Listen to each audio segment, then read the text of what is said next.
This is a follow-up on the brutal murder of a Balikbayan mother and her daughter. Now, authorities say money is among the possible motives behind the crime. Here's the report.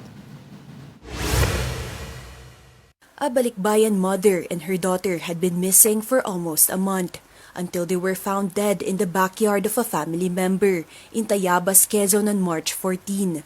Nakita yung binti, tinawagan mo, hindi mo na kagad nila hinukay, tinawagan nila yung soko, kinordon yung area. Nung dumating yung soko, sa kanila itinuloy yung paghukay. The victims, Lori Litada and Mai Montegi, stayed at the house of Ligaya and Charlie Pahulas. Ligaya is Litada's sister.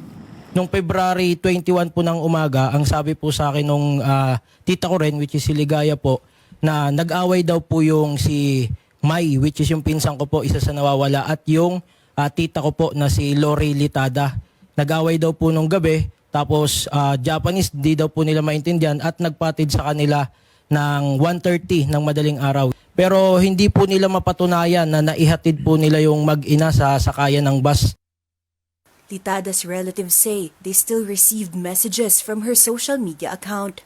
May mga patunay na po kami na hindi na si tita yung may hawak ng telepono po o yung cellphone. Nagpapanggap na lang. Opo. Ganon. Ligaya disappeared and was eventually found in her hometown in Albay. She is now under the custody of Tayabas Police, while 3 other suspects, including her husband, are still being hunted down. The PNP says there is enough evidence to file charges against them. Ang case folder po natin ay halos kumpleto na. Kaya lang, mas maganda kung maisama namin kung ano man ang makuha pa namin ng mga object, document doon sa sinasabi natin na ito na bahay o baka mayroon pang ibang sabihin natin kagaya ng mga hair strand o patak pa ng dugo. Authorities are now looking into money as possible motive behind the murder.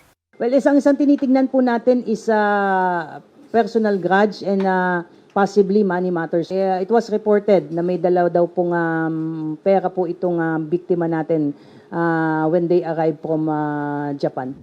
The Quezon Police have formed a special investigation task group for the case.